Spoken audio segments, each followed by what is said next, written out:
Everyone, কেমন আছেন সবাই?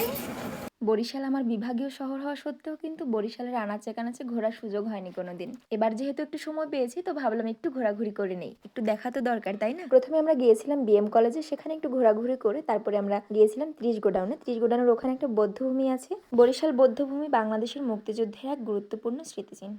1971 সালের মহান মুক্তিযুদ্ধের সময় পাকিস্তানি হানাদার বাহিনী ও তাদের দোসররা বরিশালে ব্যাপক গণহত্যা চালায়। বরিশালের বিভিন্ন স্থানে সাধারণ মানুষ, বুদ্ধিজীবী, শিক্ষক, চিকিৎসক, ছাত্র এবং মুক্তিযোদ্ধাদের ধরে এনে নির্মমভাবে হত্যা করা হয় এখানে। বরিশালের এসব বৌদ্ধভূমি মুক্তিযুদ্ধের সময় পাকিস্তানি বাহিনী নৃশংসতার সাক্ষ্য বহন করে। বর্তমান সরকার ও মুক্তিযুদ্ধের গবেষকরা স্থানগুলো সংরক্ষণ ও স্মৃতিসৌধ নির্মাণের উদ্যোগ নিয়েছেন, যাতে ভবিষ্যৎ প্রজন্ম মুক্তিযুদ্ধের প্রকৃত ইতিহাস জানতে পারে। কীর্তনখোলা নদীর তীরে বেশ সুন্দর বাতাস ছিল, আর ওখানকার পরিবেশটা অনেক সুন্দর। এখানে সবাই ঘুরতে যায়, তো ওখানে একজন মামা ফুচকা নিয়ে বসছিল, তো ফুচকাটা বেশ মজা ছিল। পানিপুরি বলা যায় এটাকে, একেবারে টক দিয়ে ভিজিয়ে দিয়েছিল, তো খেতে বেশ মজা ছিল। কিন্তু আমরা খেয়েছিলাম ওখানে, খেতে খেতে নেচারটাকে বেশ উপভোগ করছিলাম আমরা। আজকে আমরা 3 বোন একসঙ্গে হয়েছি, তো ভাবলাম আপনাদের সঙ্গে একটু শেয়ার করি।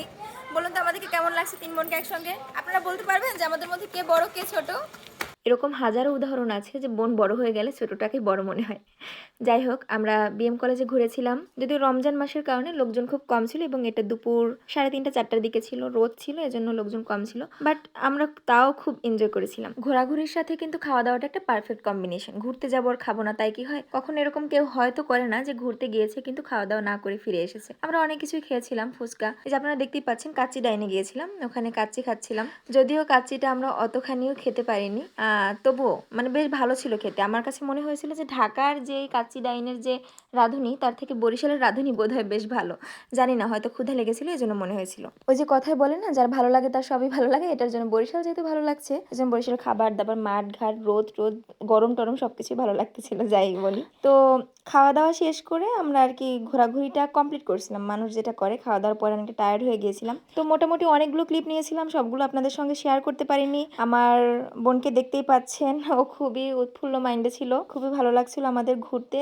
যেহেতু তবু ঘুরে না স্যাটিসফ্যাকশন হয়নি, যেহেতু ওর ছুটি হয়ে গেছিল কলেজ, আমাদের বাড়ি ফেরার তাড়া ছিল, এটার জন্য আর কি আমরা অত ঘোরাঘুরি করিনি। না হয় ভেবেছিলাম যে আমরা বরিশালটাকে আরেকটু এক্সপ্লোর করব, যদিও সেটা সম্ভব হয়নি। তবে যদি কখনো আবার সম্ভব হয়, যদি আবার সুযোগ হয়, সেক্ষেত্রে আমি চাচ্ছি যে আরেকটু ঘোরাঘুরি করে দেখতে।